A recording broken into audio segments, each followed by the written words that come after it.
Good evening and welcome to the Planning Commission meeting for the City of Thousand Oaks for August 24th, 2020. We are going to initially say the Pledge of Allegiance. Ready? Begin. Pledge allegiance to the flag. I pledge allegiance to the flag of the United States of America and to the republic for which it stands, one nation, under God, indivisible, with liberty and justice for all.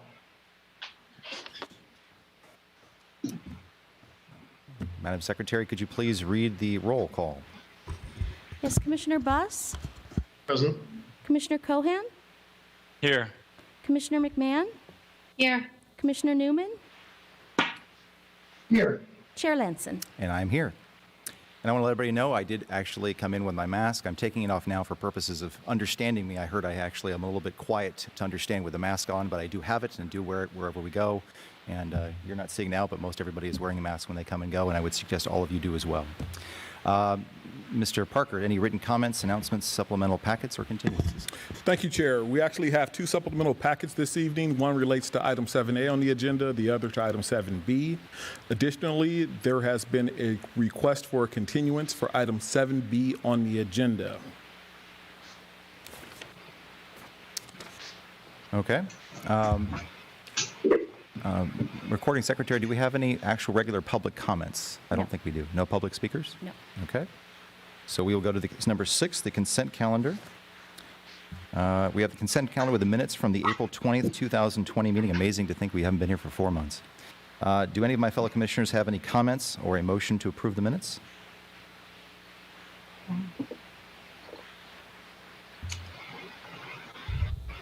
I'll go ahead and move that we approve the minutes. Thank you, Commissioner Buss. Will the Secretary please prepare us for a vote?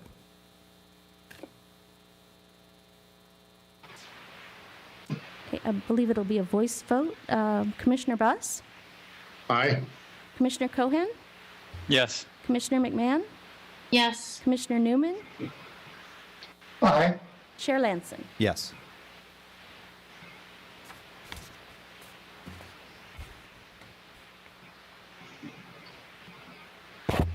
And that is approved.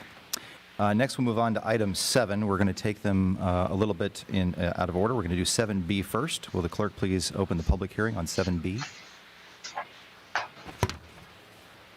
Hearing having been advertised as required by law is hereby open to consider Agenda Item 7B, Appeal of Development Permit Minor Modification Number DPMN 2020-70184. Appellant is requesting the Planning Commission reverse the administrative decision approving DPMN 2020-70184, thereby denying the request to upgrade an existing wireless communications facility located at 1 Amgen Center Drive, B27. The appellant is Mandy Jacob, and the applicant is New Singular Wireless PCS, LLC, a Delaware limited liability company by AT&T Mobility Corporation, its manager. Thank you, Ms. Gore. I've been advised the city received a request this morning from the appellant's attorney, Mark Pollock, for continuance of tonight's hearing because Mr. Pollock has informed us that he lives and practices law in Napa County, which is near the fires and emergency issues that are going on up there. Evacuation orders are actually in effect in many parts of the county or directly impacting him. Based on this unfortunate and dangerous development, he asked for a continuance. Obviously, we don't want to have him not be a part of this process, and obviously he's dealing with a very important emergency that he has to deal with. I'm advised staff has communicated to both the appellant and the applicant and recommends that we continue this matter to a date specific, which is September 21st, 2020, which is our next meeting, to accommodate this sudden development. And to that extent, I would ask one of my commissioners to make a motion with regard to that continuance for a date specific to September 21st, 2020. I'll go ahead and make a motion. Thank you, Commissioner Newman. Any other comments from commissioners? No. So go ahead, Ms. Secretary, and prepare us for a vote. Commissioner Buss? Aye. Commissioner Cohan? Yes. Commissioner McMahon? Yes. Commissioner Newman? Yes. Chair Lanson? Yes. Motion carries 5-0. So any comments, information, anything that would be presented as part of this hearing will now go forward on September 21st, 2020. Any members of the public that would like to be involved in that hearing, follow the typical guidelines you would have on the city's website with regard to being involved in any planning commission hearing, as if that hearing took place today. Just make sure that you get the information, whether it's written comments or being part of this Zoom presentation. But again, that hearing is now going to be on September 21st, 2020. Let's go on to item then 7A. Ms. Clerk, will you please open the public hearing?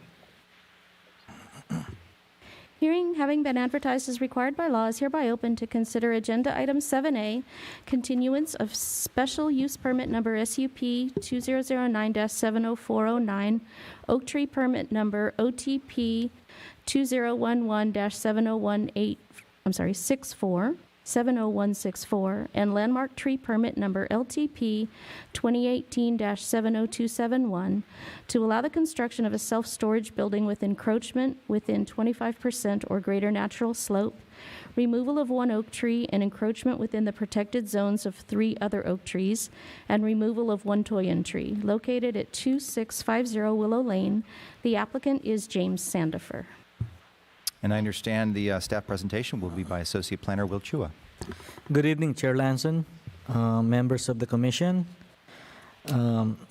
For your consideration tonight are the previously mentioned applications, wherein the applicant is requesting a special use permit to allow encroachment within 25% or greater natural slope for the construction of a self-storage facility. In conjunction with this application is a request to remove one oak tree and encroachment within the protected zones of 3 others, and the removal of one toyon tree. Sorry, I forgot to move the slides. The project site is located on the south side of the 101 freeway. The 101 freeway is this line being shown by the arrow. The project site is identified by the asterisks. It's located on the south side of the 101 freeway, and it's on Willow Lane between Conejo School Road and Hampshire Road.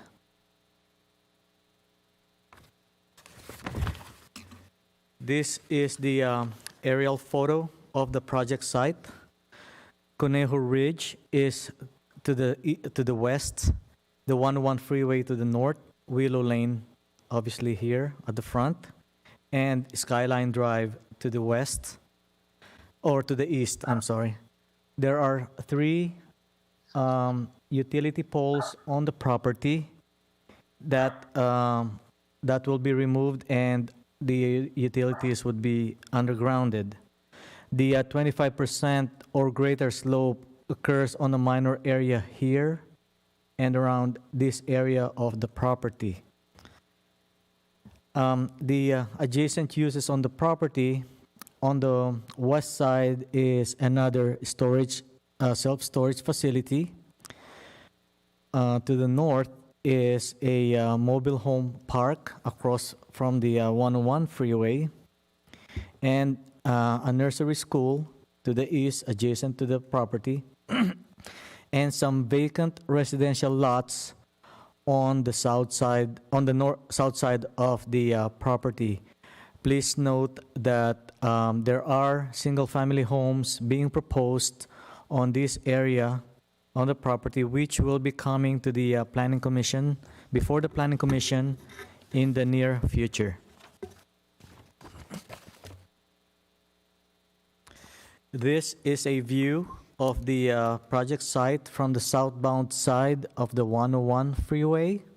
The project site is identified by this power pole that's located on the property. Here's a closer view of the site from the same side of the freeway. This time, two of the poles are visible.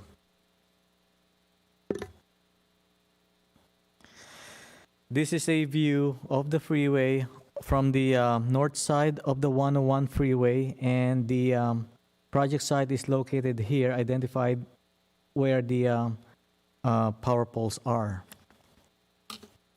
The next slide is the site and grading plans for the project. The oak tree number 5, which is the one proposed for removal, is located right here in the middle. The highest point on the property is about 996 feet. The other oak trees, 3 other oak trees are located on the same property. Oak trees numbers 2, 3, and 4. On oak trees, within the protected zones of oak tree numbers 2 and 3 are the existing single-family homes, structures, sheds, driveways, and retaining walls that will be removed. One of the off-site tree that will be affected by this project is oak tree number 1, which is located down on Willow Lane, which will be encroached upon by a proposed retaining wall along the front of the property. There will be a double retaining wall along the front, going down into about 100 feet into the driveway. Another retaining wall will be installed on the south end, on the east end of the property, going towards from the north to going to the back.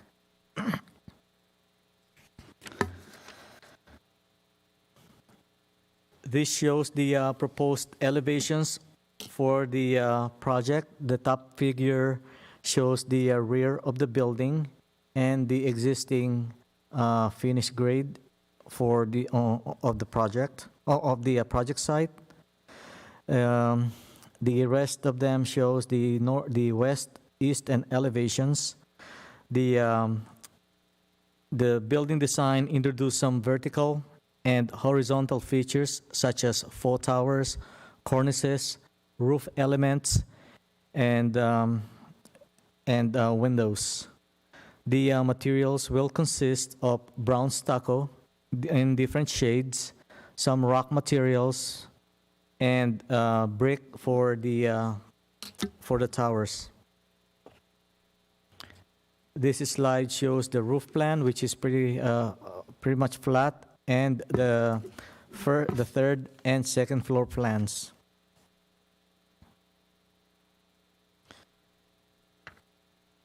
Surrounding land uses, as mentioned earlier, to the north is the 101 freeway. On the east is the nursery daycare. And to the south are the vacant lots, and to the west would be the existing self-storage facility. The project site is zoned M1. As mentioned earlier, there are 3 residences on the property and other structures like retaining walls and sheds.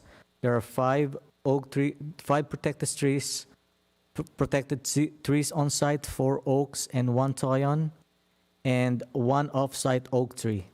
There are 3 utility poles on the project site that will be removed.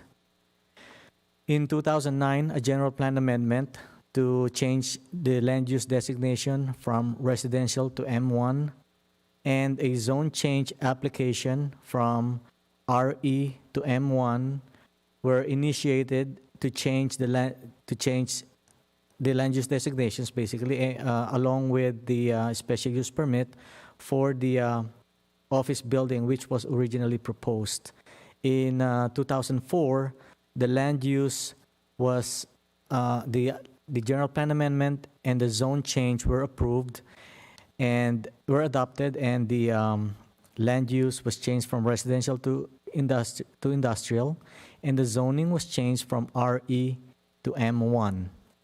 In 2018, there was a change of ownership on the property. The new owner, who's now the current applicant, modified the request from 2009 from a medical office building to a self-storage building. In March 18 of last year, the Planning Commission considered the request. The Commission voted 5-0 to continue the hearing to give the applicant the opportunity to address the issues that were brought out by staff in relations to silhouetting, grading, visual interest and impact, facade exposure, building scale, and massing.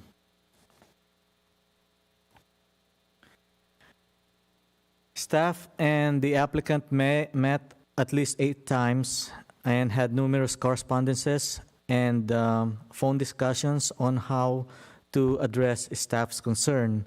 As a result of all these meetings and discussions, the applicant made substantial changes that are acceptable to staff. The following tables will show you the columns on the issues brought up by staff, the action taken by the applicant, and whether the action was acceptable or not. The first 2 issues are silhouetting and grading. For silhouetting, to address the silhouetting issue, the applicant reduced the height of the building from 36 feet down to 27 feet. The building was reduced by 10 feet on the west side, which increased the side area to 20 feet to provide enough room for large trees to be installed or planted, and that will reduce visibility from the south side of the 101 freeway. As for the grading, the applicant indicated that it is necessary to lower the pad to comply with the Public Works driveway grade standards. Grading will require an export of 32,500 cubic yards of dirt with an estimated 2,250 truck trips. The lowered pad in combination with the reduced building height will lessen the overall visibility of the building. So these 2 conditions or these 2 actions taken by the applicant are acceptable to staff. The next 2 issues are visual interest and visual impact. The 3rd floor of the building was reduced and stepped back by 15 feet from the 2nd floor. You will see this in one of the following slides in the line of sight study. The applicant introduced 4 towers and windows, stuccos, stucco materials, and brick materials to provide visual interest to the building to address the visual interest issue. As far as visual impact, as mentioned earlier, the side setback was increased to 20 feet to provide for ample landscaping for planting of large matured trees. The next two issues are facade exposure and building scale. So the facade exposure was addressed when by recessing the third floor. The portion of the building on the west and the east sides were stepped back to reduce the facade's visibility from the 101 freeway, kind of step it back. Large trees will be planted along the front of the property to further reduce the visibility from the 101 freeway. As for the building being too tall in building scale, the building, as we mentioned earlier, was reduced to 3 stories, and the third floor have been stepped back. Now, the last 3 issues are building massing, discouraged elements, and parking. For building massing, the building used to have a flat finish. This time, the applicant introduced some architectural features like faux windows, towers, roof features that provides articulation to the building. Discouraged element, the building before was box in design and in need of architectural character. With the introduction of various materials like stucco, stone, and brick, this issue was addressed accordingly. In addition to adding cornices, roof elements, and faux towers, which add character to the building. As far as the parking concerned, the original proposed parking spaces, the original proposed building square footage was 101,000 square feet. It's been now reduced to 84,000 square feet, which now requires 21 parking spaces. And I would like to take this opportunity to make a correction on the condition number 21, which indicates that the number of parking spaces is 23. That should be changed down to 21, and staff will be making those changes if the commission approves this project. Mr. Chu, which condition was that? Condition number 21 of SUP 0970. That would be attachment, I believe, 7A of the staff report. Thank you.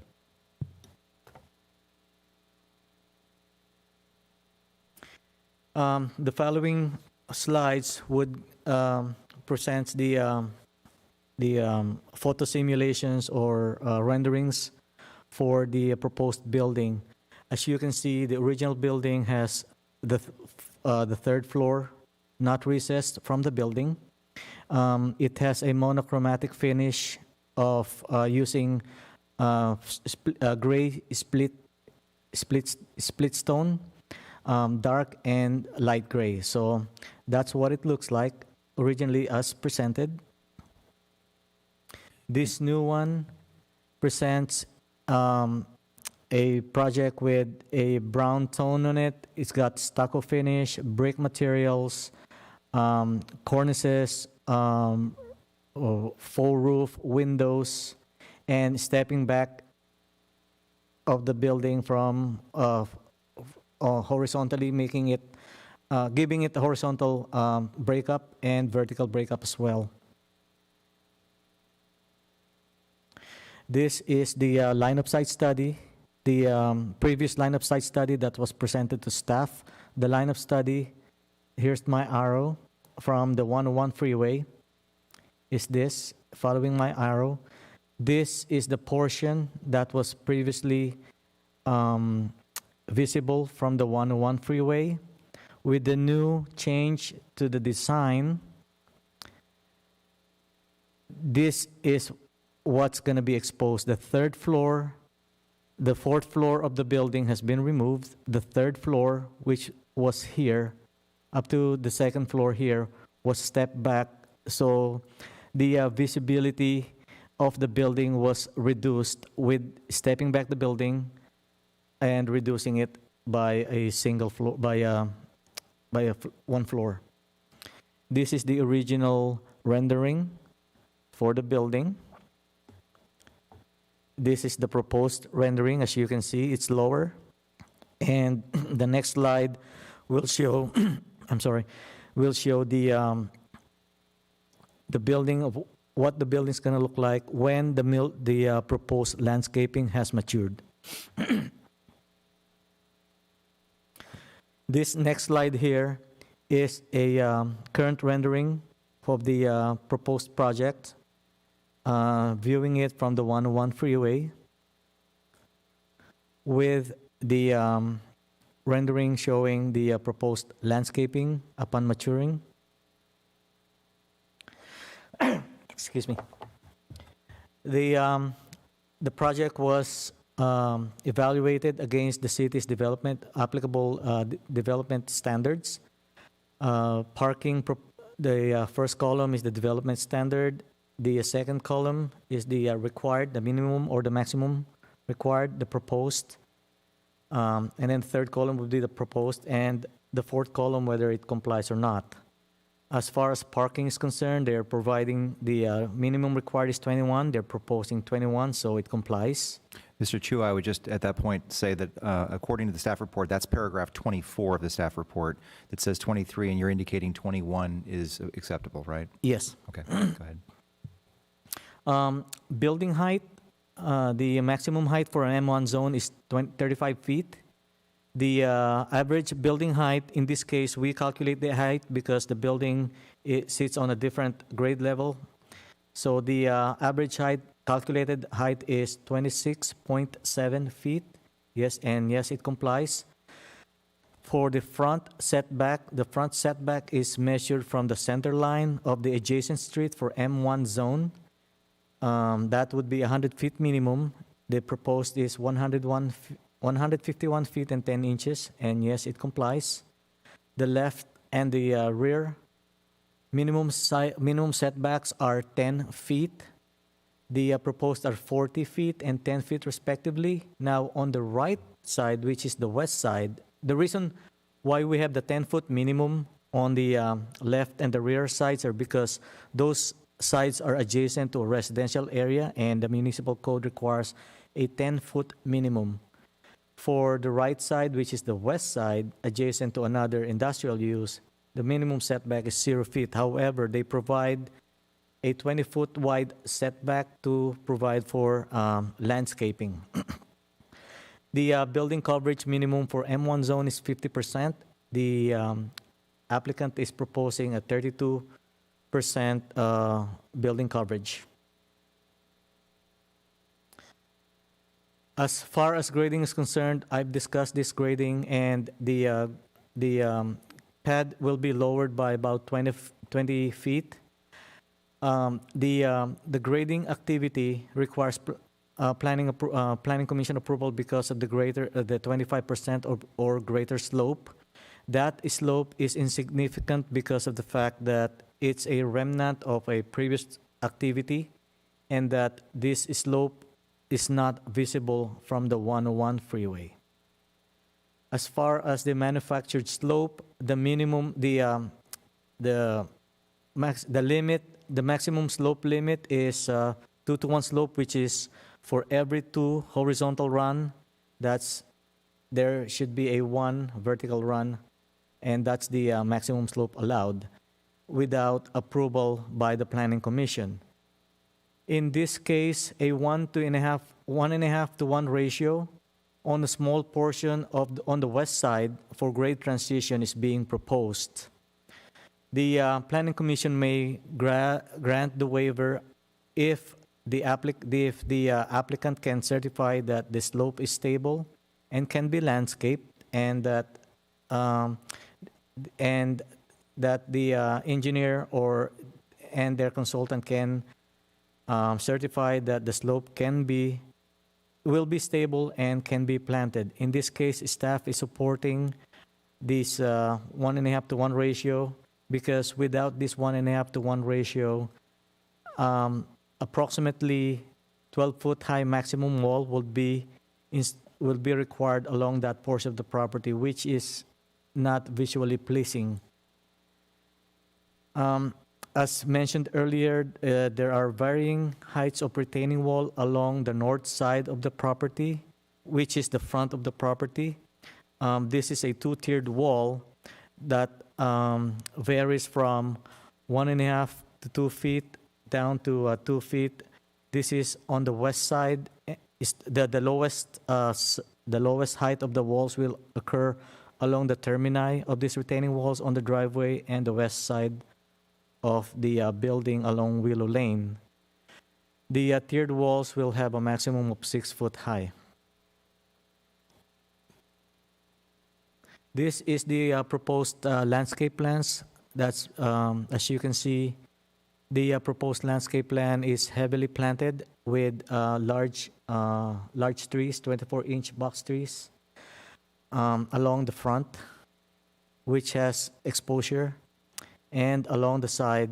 This is the area of the building where it was reduced down by 10 feet to allow for matured landscaping.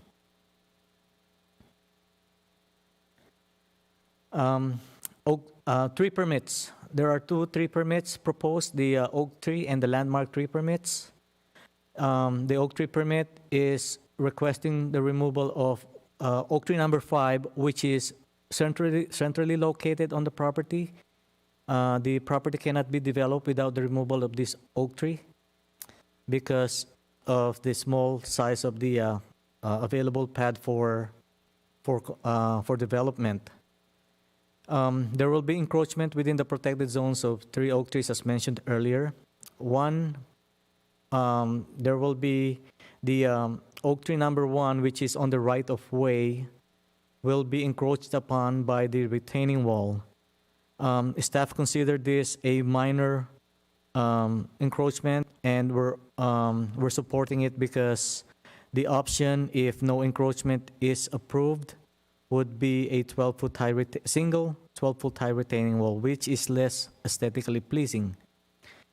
The other 2 encroachment will occur within the protected zones of oak trees numbers 2 and 3, where existing residences, sheds, retaining walls, and driveways would be removed. Staff has included conditions to make sure that these 2 oak trees are protected during demolition of those structures. The landmark tree permit is requested to remove 1 toyon tree. This toyon tree is located along the existing driveway on the property. However, with the new driveway, this would be centrally located within that driveway, and there's no way to provide a driveway that complies with the public works requirement without removing this toyon tree. So removal of this toyon tree is supported by staff as well. This table provides the sizes, the trunk size, the species, the health rating, and the location, and the impacts of the proposed project to the on-site and off-site oak tree.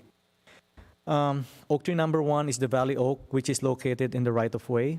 It's a 2-trunk tree. It's in poor condition, and it's located, as I said, in the line of right-of-way. This oak tree will, however, be saved, and the only impact to this tree would be the second retaining wall that would be installed along the Willow Lane. The other 4 oak trees are all on-site, and they're all coast live oak. 2 of them are multi-trunk. The 4 and 5 are 7 and 20-inch single trunk, and they vary in health conditions from between good and fair. Oak tree numbers 2 and 3 will be saved, and the encroachment would comprise of demolition of structures within the protected zone. Oak tree number 4 will not be affected. Oak tree number 5 has a 20-inch trunk and will be removed. This is the one that's centrally located on the property. And tree number 6 would be the toyon tree, which has diameters that varies from 1 to 6 inches. This is a picture of the proposed oak tree for removal. This is a view of the project site looking north from the south side of the property. This is the picture of the toyon tree that's adjacent to the existing driveway. However, this driveway would be relocated where this oak tree now would be placed in the middle of that driveway. As far as mitigation trees, in accordance with our oak tree protection and preservation guidelines, for every oak tree that's removed, 3 oak trees are required for replacement. The normal replacement ratio is 2 24-inch box and 1 36-inch box. For this case, staff is recommending, because of the significant size of the tree, 20 inches, we are recommending a 60-inch box tree as a replacement instead of the 36-inch box. The applicant is aware of this, and the applicant accepts this condition. As far as the toyon replacement is concerned, there are no box oak toyon trees available that will match the size of the toyon tree that's being approved for being considered for removal. So in place of that, staff is recommending 6 15-gallon toyon trees instead.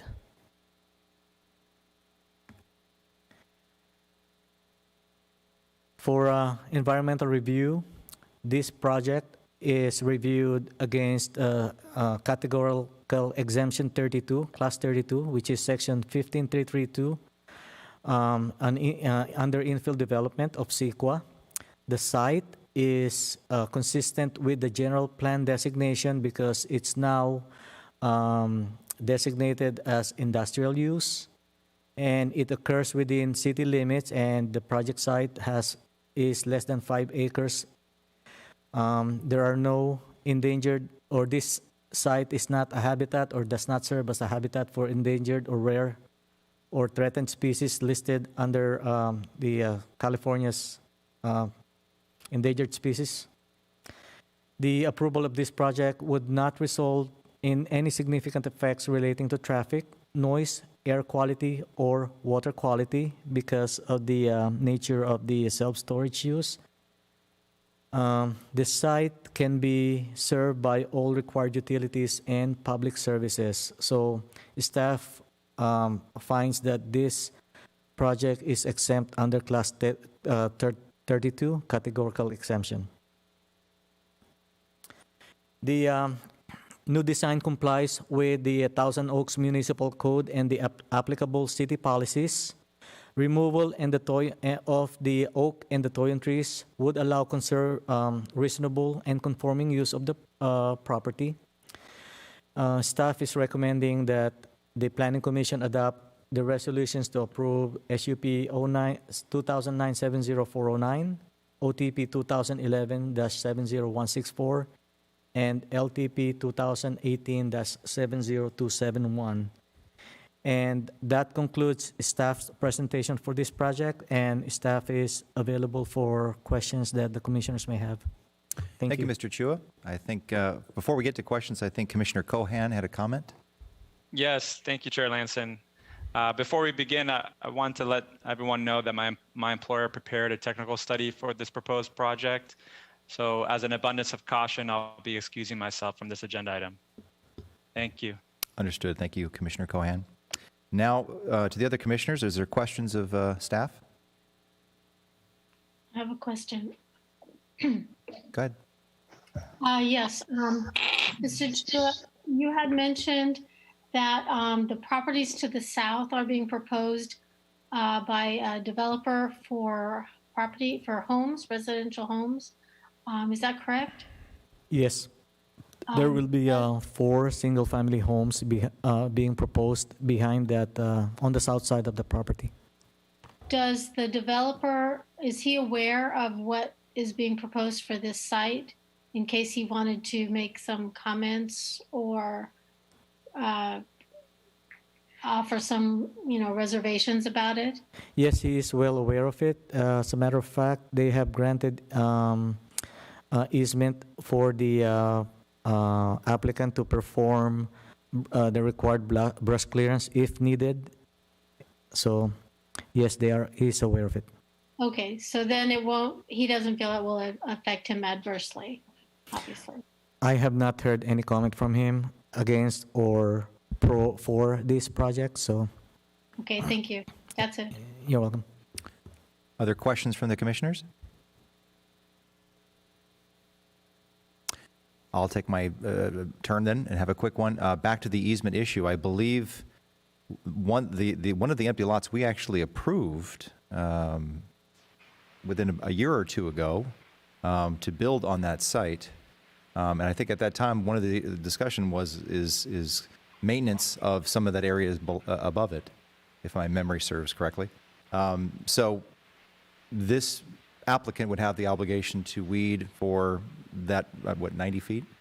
Yes, that's about 90 feet because the building is about 10 feet away from the property line, and that would be included as part of the landscape plans. When they come in for a landscape plan check, that's one of the items that we're going to be looking at. If I remember correctly, that owner needed to dig into the hillside a lot to do a swale and some other things. Will that affect the weeding that this applicant needs to do? I believe that's, if I could remember it right, the applicant's name was Moses on that property. That is further down south on South Skyline. South Skyline, and it's not anywhere close to this property. This is much lower on Skyline, and these properties are on the 4 lots that are being proposed are on the top of the hill. Okay, I just trying to make sure juxtaposition that we know exactly who's maintaining what as to Yes. that area. All right. Any other questions from the commissioners? Yes, Mr. Chair. Go ahead, Commissioner Newman. Mr. Chua, thank you for your report, and especially for the table that showed where the application was out of spec before and is now in compliance. That was very helpful. Thank you. You're Today we got a letter in opposition, this is in packet 2, from a Mr. Bauer stating concern about how narrow Willow Lane is and saying there might be problems getting trucks in and out of this facility. Is it the city's position that with the proposed changes that there is adequate space and there's no traffic issue getting trucks on or off this property? For your information, as part of this project, Mr. Nader Haidiri is here tonight. This project would be in line with the city's proposed public works capital improvement to widen the streets up to 36 feet. In relation to traffic, as far as maybe truck routing is concerned, that would be handled during the grading plan check. They will be designating the locations of staging locations for trucks. Mr. Brad Bassel is here, and Brad, you can chime in if I say anything that's not accurate. Or Mr. Haidiri is nodding his head, so I guess I'm saying it right? Thank you. Okay, so the city's position, I'm not trying to get into the traffic part, that's someone else's department. But with regard to the design in this application, the city's position is that there is adequate space with this design to get trucks on and off of Willow Lane. Is that a correct statement? I would say yes. Okay, great. While we're on the subject of cars and traffic and all. The revised application brings the number of parking spaces into spec by adding some more parking spaces. I have a hypothetical question for you. There is no specific code or zoning requirement that covers self-storage facilities. But we, the commission, do have the power to waive the parking space requirement. So my question is this, is as currently constituted, we're chopping down the largest oak tree on the property. Is there another configuration for the building that would perhaps require fewer parking spaces, but be able to keep that large tree? Unfortunately not. I'm trying to go back to the grading or site plan to show you how the building is oriented on the property.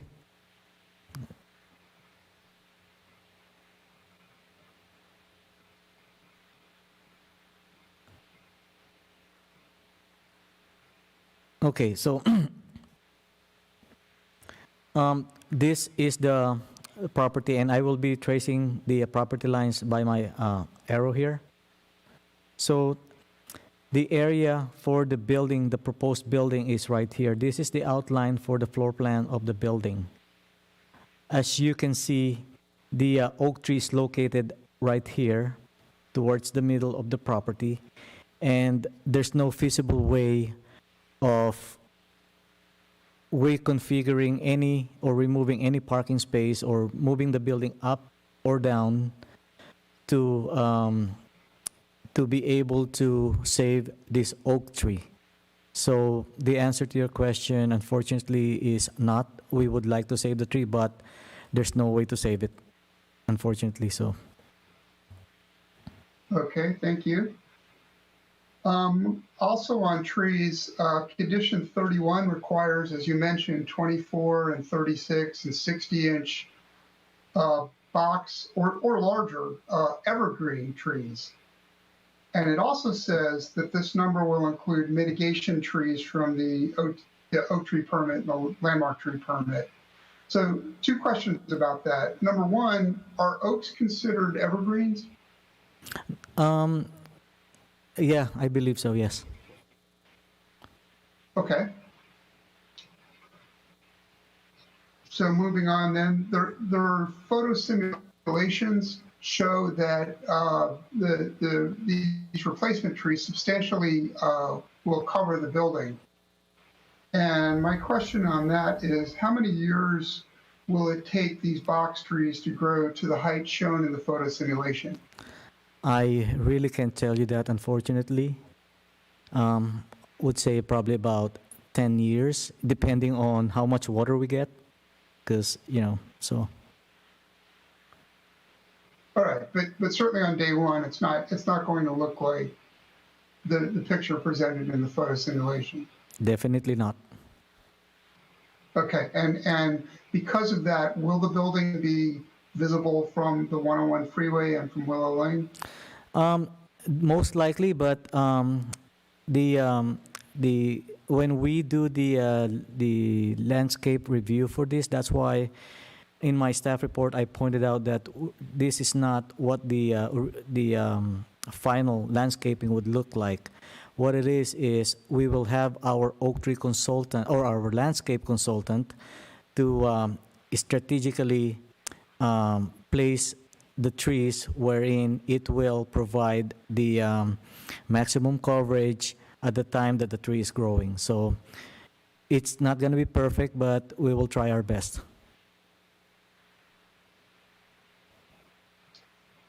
Moving on to the grading that's involved here.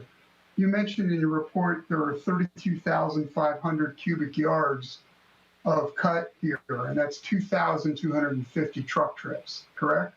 Yes. What will the haul route be? Willow Lane's pretty narrow at this point. I understand it's being widened, but how will those 2,250 trucks full of dirt get in and out of the area?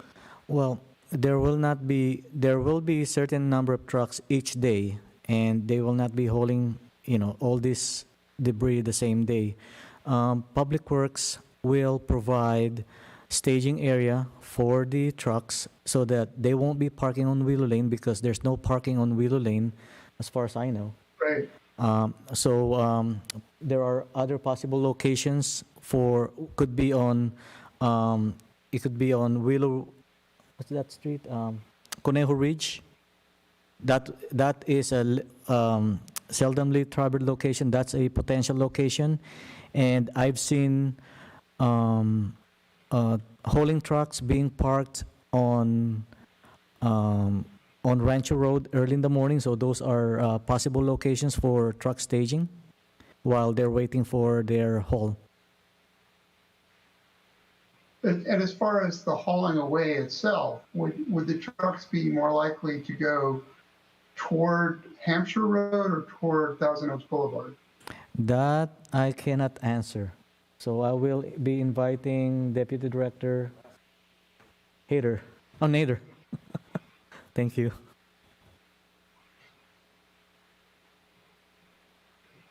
Hey, Dari. Just to respond to that question, that will be a condition of the grading permit. So the grading permit will not be issued until they provided a satisfactory haul route that is suitable and doesn't send all the trucks toward a school and so forth. So all those things will be considered. Now, in this particular case, there's really only two options they have, which, as you delineated, either they go to Thousand Oaks Boulevard or they go to Hampshire. It'd be more likely they would go to Hampshire because that will connect them to the freeway. Unless, of course, there's a nearby job site that needs fill that is in the direction of the Thousand Oaks Boulevard. But more likely it would be Hampshire, and that's probably where we would be encouraging them to go. But that'll get worked out before we issue any grading permit. Okay, thanks for that. While we're on the subject of construction vehicles,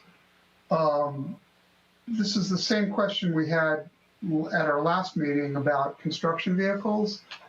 And this is condition 48. As Mr. Chua mentioned, most of Willow Lane is very narrow. There's no shoulder, let alone parking. Where will the construction vehicles park?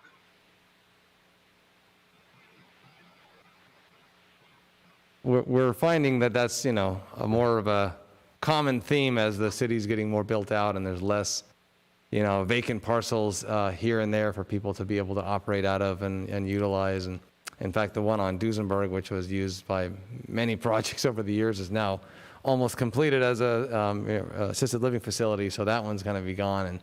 And generally projects like this have to, self-contain or find, make self-arrangements for parking off-site at a lot that they lease or rent. My understanding is that the applicant may have ownership of a nearby property, so he may be taking care of that already on his end, but those are arrangements that need to be made. There certainly will not be any ability to park on Willow Lane. Depending on the timing of the project, the city may be under construction on Willow Lane on our improvements as we go to widen the street and put sidewalks and bike lanes in, so there could be a lot of demand for parking nearby, but certainly no parking will be allowed. Put even more pressure on, on what little space there is there. I'll follow up with the applicant. I mean, the way we resolved this last time was to add a condition that require the applicant to park on site when feasible. So obviously when there's grading going on, it's not possible to put vehicles there, but once that stage is done, and I hope that doesn't take too long, then there should be parking available. So I'll follow up with the applicant and ask about that. Just a couple of questions left. Going back to the trees in the oak and landmark tree permits, the mitigation measures are given the 3-to-1 replacements, as Mr. Chua mentioned. I just want to verify, are all those replacement, the 3-to-1 replacements, are those all going on site here, or are any of the trees slated to go off site somewhere else? Yes, there will, all the replacement and mitigation trees will be planted on site and will be incorporated in the landscape plans. Excellent, thank you. And then the final thing is just a typo. In condition 106 of the SUP, this is on page 27. There's just a couple of extra words there. In the last sentence, if you just strike the words "of the," So condition number 27, remove. 106, condition 106. Oh, condition 106. Yes, sir. Remove the word "of the." Okay. Yeah, the last sentence. Noted, and we'll take care of that, Commissioner. Just a typo. Thank you. Thank you. And thank you, Mr. Chair. I have nothing further. You're welcome, sir. Any other commissioner questions? We're good. They got everything in here. Go ahead, Commissioner Buss. No, I was just saying they asked everything I was going to ask, so we're good. It's a good problem to have when we're all looking at the documentation. I'll ask just a follow-up standard. Aside from the one comment we have in Supplement 2, did you receive any other comments from neighbors, citizens, anybody else with regard to this project that we haven't seen? Not as of 5 o'clock this afternoon. Okay. At this point, if there's no more questions from the commissioners, we will then now go to the applicant, and their representative will have 15 minutes. For anybody speaking for the applicant or on their behalf, please make sure to state your name and city of residence. I believe we have James Sandifer.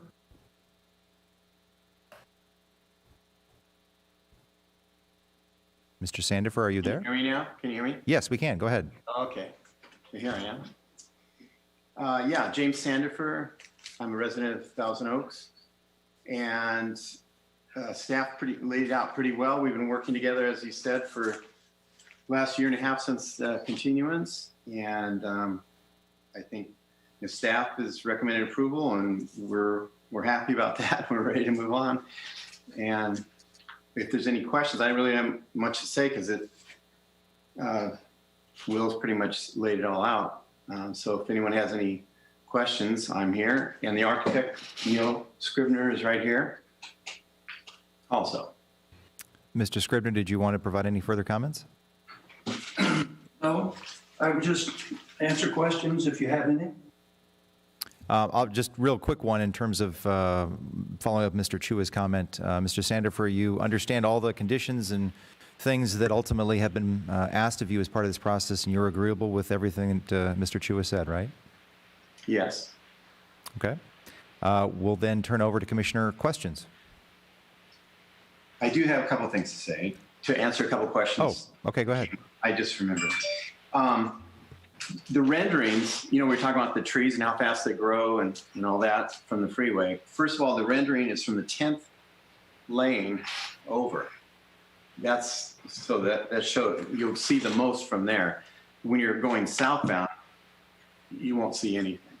And the trees are different types of trees, so they grow at different rates. The oaks are the slowest growing, and then there's several other types that grow much more quickly, and those are the ones along the street. So that will, we didn't really want to cover the whole building up, but that's what's going to happen eventually. As far as the dirt, we purchased the lot at Skyline and Willow. That's just one lot over, and it's very low. It's always been very low, and we're going to be taking most of the dirt right there. So it's just going to be 150 feet of trucking. So they'll be going and turning around and coming right back and collecting more dirt. The parking can be on the Skyline lot when we're grading, and then they'll be parking on site up on top after the grading is complete. And so I'm open for questions. Okay, anything further before we go to Commissioner questions? Mr. Sandifer, Mr. Scribner, anything further you guys want to add before I go to Commissioner questions? Nothing, thank you. Okay. All right, so let's open up to Commissioner questions. Commissioners, who would like to go first? I'll go Just a first. quick one. Go ahead, Commissioner Buss. Go ahead, Commissioner Buss. All right, so Mr. Sanford, thank you very much for coming back to us after a year and a half. My biggest question, and I remember that you had that lot over on Skyline, and I remember that was your intent over there. I remember we were talking about like you were thinking at one point of building a structure to just funnel the dirt over across that way almost. But it sounds like you've got it in hand. You're just gonna transport it around across Willow. My only other question for you is, are you in contact with the people that are building the residential homes to the south of you? Because it sounds like you haven't worked out for brush clearance and all that, but I just wanted to make sure that's all been communicated between you and that adjoining property. Yes, yeah. We actually talked at the last meeting and met there, and he was there at the meeting. And we've spoken since, and yeah, that's not a problem with the clearing the weeds, and he's hoping to go fairly soon also. We don't know how fast it's going to go, but so he'll be building and clearing and grading also. Pretty Okay. soon. All right, that's the only question I have for you. Thank you. Thank you, Commissioner Buss. Commissioner Newman, did you have questions? Just one, thanks. And Mr. Sandover, thank you to you and your staff for working with the city to bring this project into compliance. Much appreciated. My question is regarding the lot at Skyline and Willow Lane. It is below street level. It's, I don't know, 8 feet, maybe 10 feet. I don't know if it's that much, but there is an indentation there. So once the 32,500 cubic yards of dirt is moved, how do you anticipate that lot would look? Would it be level with the street? Would it be above the street level? How roughly do you think that would work out? It'll be above the street level. And the street varies a lot. Like I said, it's maybe 4 feet low in some places and 8 feet in others, because Skyline and Willow dip and rise around this lot. So we'll be higher. We need to be, for flood control, we need to be higher than the street anyway. So we'll be higher. There'll be a lot of dirt going in there to fill it up, just to get it to where it needs to be for housing. We're planning 3 houses there. Can you give an estimate of what's the highest point where it's higher than the street level? We may be 6 feet higher in the low areas where the dips are. And that would be the maximum overage above street level. Yes. Okay, great. That's all I had. Thank you. Okay. Thank you, Commissioner Newman. Commissioner McMahon, you have any questions? I do not have any questions. They've all been answered for me. Thank you. I just have one follow-up, and Mr. Sandifer, Mr. Scribner, I want to say thank you actually for working with the staff when the continuance occurred. I know there was a little concern and frustration, but I was really happy to see that you kind of worked with the staff, and you guys have worked out a lot of the issues, and that's great to see, because that makes our job a little easier in terms of figuring out how to move forward. The one thing I wanted to ask about was the dirt transportation. It sounds like, I mean, these trucks aren't going to be parked very long then if it's really just going back and forth. What is actually your intent? Is it to get that done in a few weeks, or what is the plan with regard to the dirt movement?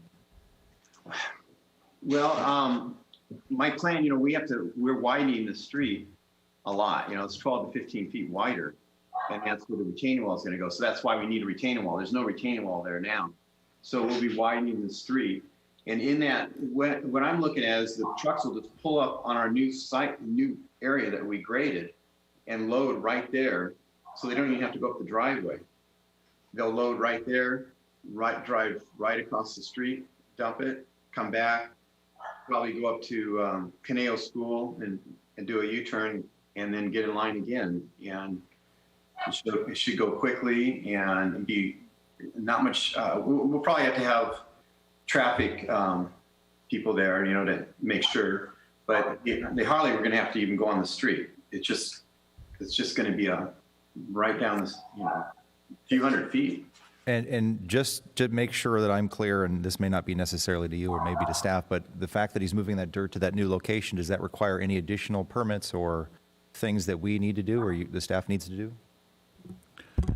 Yeah, Commissioner or Chair Lanson, staff did talk to the applicant about this, potentially moving dirt from the proposed site to the single-family residential site. We did not include it as part of this request because it would require planning commission approval and could require additional environmental analysis that was not performed. So at this point, the dirt is not, it's not being considered at that site, moved to that site. Okay, so that will be something We'd have to evaluate further, yeah. Okay. And somebody's dog is having a good time with the hearing, we can hear. I have no further questions. Any other questions from the commissioners? If I may, Chair, just, Yes. excuse me.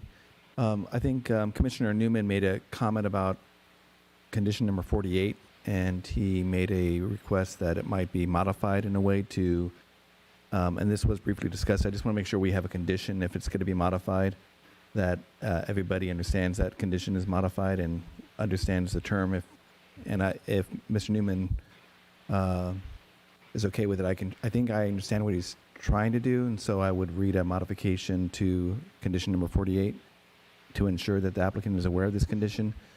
I think he already kind of commented I that he would be okay hadn't with it. actually requested the condition, but I'll go ahead and make that request now.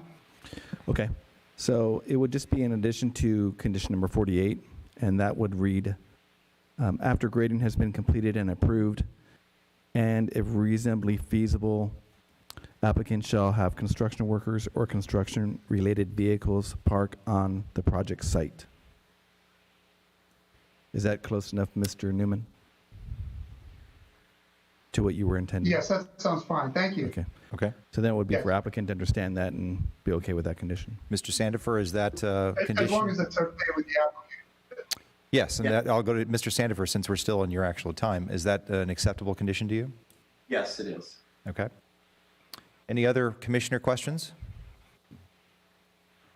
All right, so we'll go to the next process, which normally is the public comment part. We have two people that signed up to speak.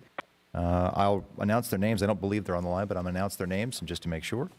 The first speaker we had was Russ Bauer. Mr. Bauer, are you there? No.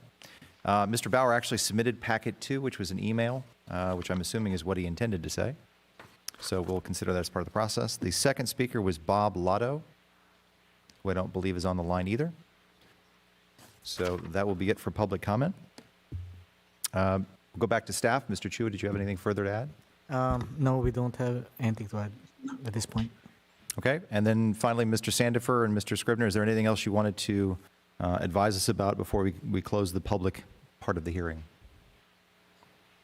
I think we're good. All right. So at that point, I will go ahead and close the public hearing and open the matter up to commissioners for comments or a motion.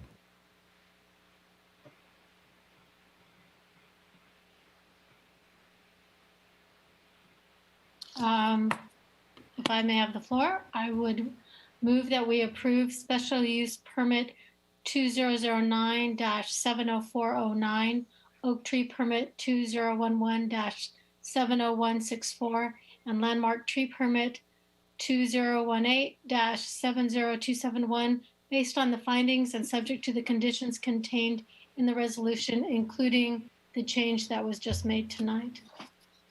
You know, it's great with this new process. I have to look into the outside and hope somebody's going to help me with the motion. Thank you, Commissioner McMahon. That was very nice of you. Any other comments from commissioners before we put up for the vote? Not hearing any. Go ahead and prepare us for a vote. Commissioner Buss? Yes. Commissioner Cohan? No, he's recused. Oh, from I'm this. sorry. Commissioner Cohen is recused. Commissioner McMahon? Yes. Commissioner Newman? Yes. Chair Lanson? Yes. Motion carries 4-1. 4-0. Commissioner Cohan is recused. And as this was a determination, I have to read the appeal period. Any aggrieved party who wishes to appeal the Planning Commission's decision may do so by filing an appeal with the Community Development Department within 10 days. Commissioner Cohan, if you're listening, you can come back into the process. We'll go to item 8, which is department reports. Mr. Parker? Thank you, Chair. We do not have any this evening. Then item 9, commission comments and AB 1234 reports. Any commissioner comments? A brief comment. Go ahead, Commissioner Newman. Thank you, Mr. Chairman.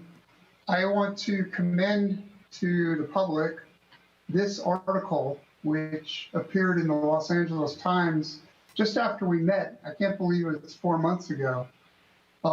This is from a fellow in urban planning at Chapman University, and it is discussing why overall death rates from the coronavirus have been so much lower in California compared with the New York, New Jersey area, and correlating that with housing density.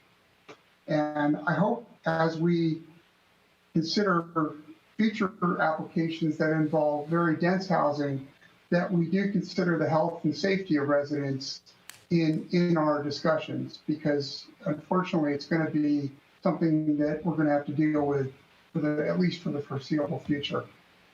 Thank you, Mr. Chair. Thank you, Commissioner Newman. Any other comments from the commissioners? I'll just briefly say that unfortunately it looks like we had 388 new cases of the virus over the weekend, which means we are going backwards. Unfortunately, for us to get off the watch list, there's 6 factors that need to be evaluated and we need to pass. The one we're not passing is the infection rate, and we need to keep it under, I think, 60 a day. It's over the weekend we had 388. So again, not trying to be political or either way, but wear these things.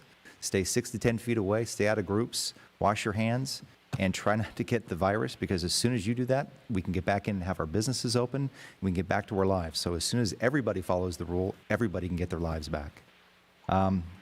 Any other commissioner comments? Go to staff update. Mr. Parker, is there any updates?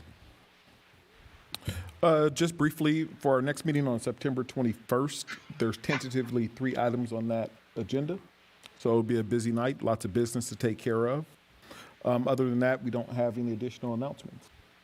One last thing, I just want to say the staff has done an amazing job. This I thought was going to be a horrendous process to deal with in terms of this virus. You guys have done a fantastic job. It's like this is the same meeting we normally have. So thanks to everybody for that. With that, we'll adjourn to September 20. Mr. Newman? Is that you? Here. Oh, here again. With that, we'll adjourn to September 21st at 6 o'clock p.m. Good night, Thousand Oaks. Good night, everybody. Good night. Thank you. Good night, everybody. Night. Nice job, everybody. Well done.